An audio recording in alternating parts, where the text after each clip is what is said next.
ഹരിശ്രീ ഗണപതിക്ക് അഭിഘ്നമസ്തു. നക്ഷത്രജാലത്തിലേക്ക് ഏവരെയും സ്വാഗതം ചെയ്യുന്നു. നമ്മൾ വൃശ്ചിക മാസത്തിലെ ഫലങ്ങൾ എന്താണെന്നാണ് പറഞ്ഞുകൊണ്ടിരിക്കുന്നത് എല്ലാ നക്ഷത്രങ്ങൾക്കും. അപ്പോൾ അത് കൂറുകാർക്ക് പല പല കൂറാണല്ലോ, അതനുസരിച്ചാണ് പറഞ്ഞുകൊണ്ടിരിക്കുന്നത്.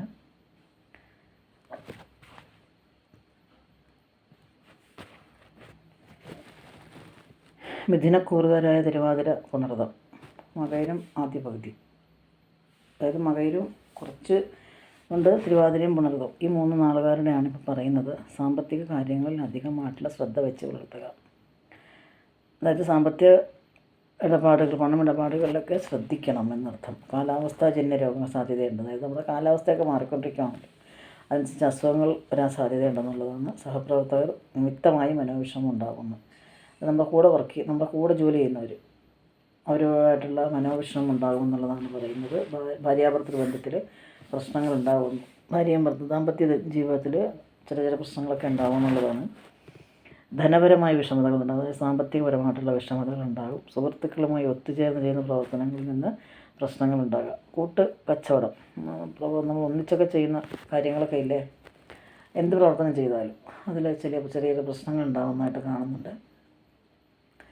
വിവാഹാലോചനകളിൽ തീരുമാനം ഉണ്ടാകും. അതായത് വിവാഹം ആലോചിക്കുന്നവർക്ക് നല്ല സമയമാണ്. ഭക്ഷണ സുഖം ലഭിക്കും. വിശന്നിരിക്കേണ്ട അവസ്ഥയില്ല, ഭക്ഷണം ഉണ്ടാകും എന്നുള്ളതാണ്.